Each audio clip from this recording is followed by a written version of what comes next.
Hey guys, Joshua Peterson here, Peterson Electric. It is almost Christmas, 2021, and our new code came out in 2020 last year. I want to do as quick as I can. My wife keeps saying that my minutes on these videos are about 7 minutes, so I'm going to try to be as quick as I can. Apologize for the dog. Wonderful. Love dogs, by the way, every day. Here's the point. If you're calling about how do I get a panel on the outside of my house, chances are your meter is down there in the yard. You can kind of see it through all the thick. You'd think we're here in Mississippi, right? No, it's Colorado. But right over there is a disconnect for the meter. And this place is about 40 years old or so. So all they had was a really crooked conduit with no strap going into that LV. That's it. So what we did was come down and cut that conduit and cut that wire and snapped it, and then that broke, so we had to do an offset here, Myers hub, into another hub for this cabinet.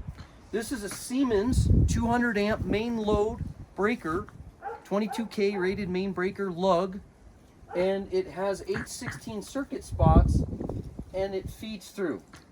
The power's off right now because you guys get all worried about gloves. Here they are. But here's a slip conduit right here. And then we used our heat box to get that in. Now that is going to be 4-aught, 2-aught. And then here is my heat box that you had to use to heat the conduit. A generator. There's no power, right? Because you killed it.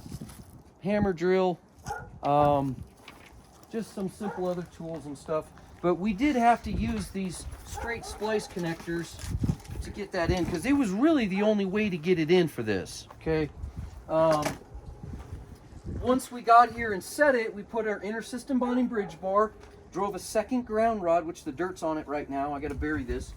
And then over here, they already had a ground rod that was sticking this high, so I took my Milwaukee hammer drill and just pushed it in.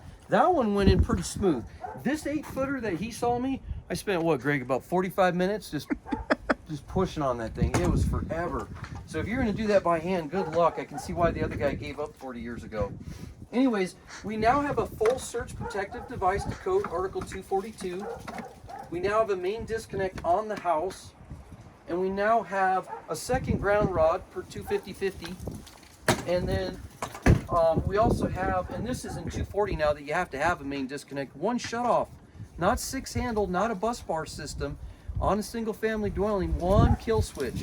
And it doesn't count inside, it now has to be outside because of the fire department. And so I have a little cute emergency service sticker disconnect in red because fire department only see in red. And so we're gonna stick that right on that cover when we're done here. And this is a feed through lug, okay? Now, on the main feeds coming in were 4-aught, but I luckily had some 250 KC mill and was able to bend it. And today's only about 33 degrees. It's pretty cold right now. But we're able to get that bent, and I did have to layer this and keep cutting and splicing to get them to fit. For you Siemens guys who watch my videos, I've been using your equipment for 18 years. And I spent a lot of money with you guys. Could you please get on the engineer drawing and just widen these damn panels just a hair and go a little taller? Because if you have a 200 amp main disconnect, you're assuming that everybody's wire is new. It's not. We're feeding through. Now, if I could have cold sequenced the panel for you electricians that know that, I would have loved to have these hots come in the bottom and then the load go out the top. But guess what? You're not allowed to do that. When your line comes in, it comes in the top and your load goes out. So they don't have a 200 amp breaker to step. But anyways, he's going to end up getting solar, PV, and maybe an electric car, and his panel inside is huge. And now we got a sub panel in the basement at 50 amp that's, you know, like a 12-24 circuit. Inside he's got 42 circuit. It's a pretty big house. But if we decide to set an electric car, we could come off of here and go through, or come out of here and set another 50 amp panel in the garage and do an electric car, or run 100 amp out there. But bottom line is he's got more space. And out here, really he doesn't need much unless he does a hot tub right out here, right? And you could do that too. But yeah, we bonded that with a green screw and a number 4. Here's the new rule though, guys. There are some jurisdictions treating it with the main disconnect out there that you now have to have 4 wires underground here. So you imagine I would have to retrench, what is this, Greg, like 60 foot? maybe Yeah. 50? Yeah. Probably 60 foot. I'd have to retrench all of this and rip his bushes out. And I do have a Mini X that I bought a couple years back. And, you know, thank you for all you customers that support us, but I reinvest all my money right back in the business. And we now can dig trenches up to 5 foot deep. So that has been the best tool I ever bought, used. But that little Mini X gets in through 40-inch fences, and we can just trench through. But the problem is that we don't want to deal with a fourth wire coming here to ground this. It's always been that our ground was established at the single family dwelling. So for the new code in 2023, please make this very specific. If it's underground and overhead, do we still have to bring 4 wires for utilities? Because I just did an overhead service change in Longmont with Weld County, and they expected the overhead on it. And then I did another house out in Larimer County, and they expected the new underground to have 4 wires out from the pole.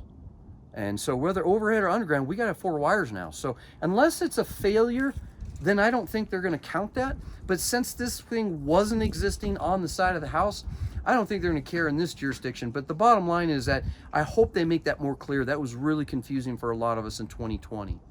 But yeah, we will hopefully keep bringing that back up to them and see if they can clarify and grandfather in at least the wire that's under the dirt, and it's good shape, and it's 4-aught aluminum. I mean, why would you have to rip that out? Because we already did our grounding here. So keep that in mind if you're trying to get estimates, guys. You got to be very clear about that. But yeah, so this is basically was not here with just a crooked conduit, and the conduit was this far out of the dirt. So I heated up, shoved it down. I'll bury it with dirt, and he's going to bring some rock, and then we've got our slip conduit now. Anyways, guys, thanks for joining us. Hopefully I helped you out here. Again, this is December 2021. We are in the brand new 2020 code.